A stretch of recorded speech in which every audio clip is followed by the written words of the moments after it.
The Hopi elders believed the atom bomb to be that very gourd of ashes. When the gourd of ashes drops, you will know the end of the world is near.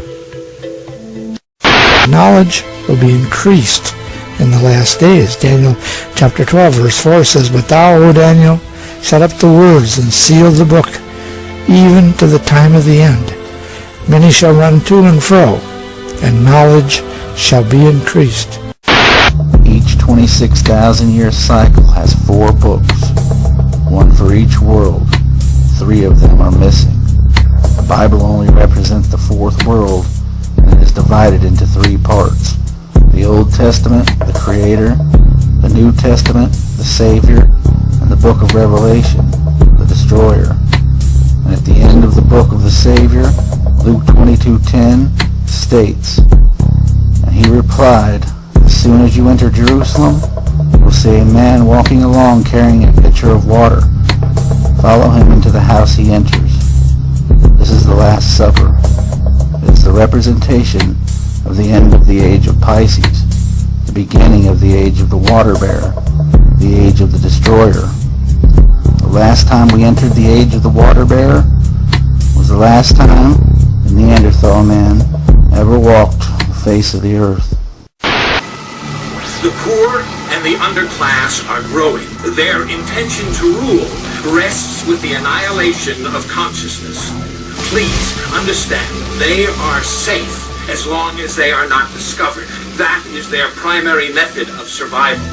Keep us asleep, keep us selfish, keep us sedated. They're pulling the water on. Hello, I'm Dr. Bill Osmondson. I'm a general and cosmetic dentist and have been a dentist for 30 years. Before that, I received a master's in public health in nutrition and health education. For the first 25 years of practice, I promoted water fluoridation aggressively. I thought I saw the benefits. It wasn't until I actually looked at the information myself and sat down and looked at the different government agencies and the different reports and the studies that I began to realize that fluoridation was a problem. One of the first things I did is I looked at my tube of toothpaste. It says drug facts. I know it's a drug. If I were to give it to you, it'd have to be a prescription. That's for swallowing. When it comes to toothpaste, it also says don't swallow. And if you do swallow, contact a poison control center. Well, the amount of fluoride that they're talking about is a pea-sized amount of fluoride. You probably don't see that in advertisements, a pea-sized amount of fluoride. Usually when I see an advertisement, it looks more like a Dairy Queen ice cream cone. That amount is a 1/4 milligram of fluoride. Well, that's the same amount of fluoride as what we find in 8 ounces of water. 1/4 milligram of fluoride, 1/4 milligram of fluoride. Don't swallow. If you do, call the Poison Control Center. Fluoride has been associated with many other health problems, including allergies, arthritis, bone disease, cancer, dental fluorosis, gastrointestinal issues, immune system problems, kidney problems, respiratory and reproductive problems, thyroid gland issues, and tooth decay. If you go to any hardware store and look at any rat poison product, you will only find one ingredient: sodium fluoride. It is the most toxic ionic molecule outside of potassium dichromate. Now, Dannon, along with other companies, have begun fluoridating bottled water. It is becoming increasingly difficult to get away from.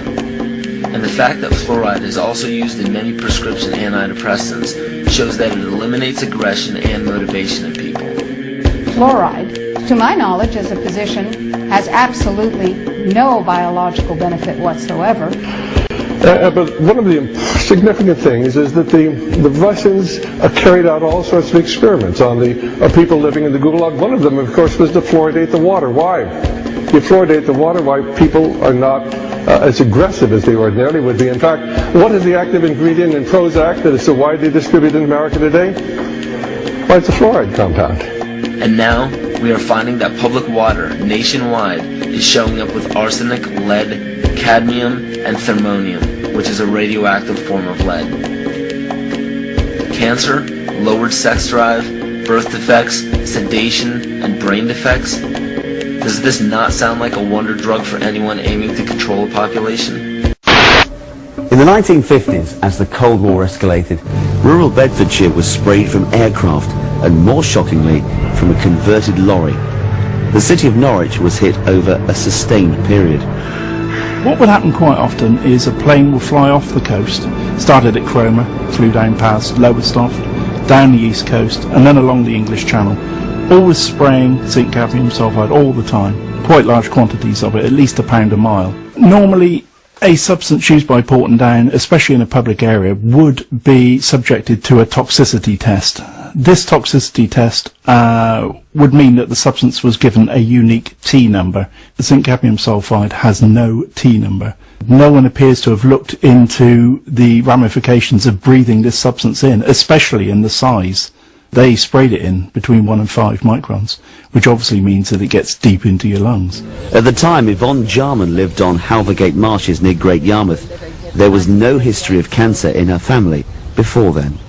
First of all, my mother had esophageal cancer and she died with it, and then my sister, she had esophageal cancer and she died with it October 2005, and then my brother, he died with it, and this was earlier this year, and now I've got it. Lines in the sky. Brilliant, bright white plumes. Strange circles. What chemicals they use, I do not know. Peculiar patterns. And I saw grids and grids, planes flying back and forth. For thousands of people in Colorado. I think they're spraying chemicals. Across the country and around the world. It's scary. It is very scary. Yeah, I think most people have noticed chemtrails because it's not natural to have something crisscrossing in your sky and staying around for hours. I think that they're getting people used to seeing these things, and they're getting the military used to doing it. So they're practicing. But I saw them over Paris. When you come in from overseas and you're up above the clouds, they're all crisscrossed like a checkerboard over Paris. It's over Geneva. It's, so I mean, I've seen this myself. I'm sure it's over other countries. It's in England. It's in Belgium. So, it's all over. They're doing this all over the earth.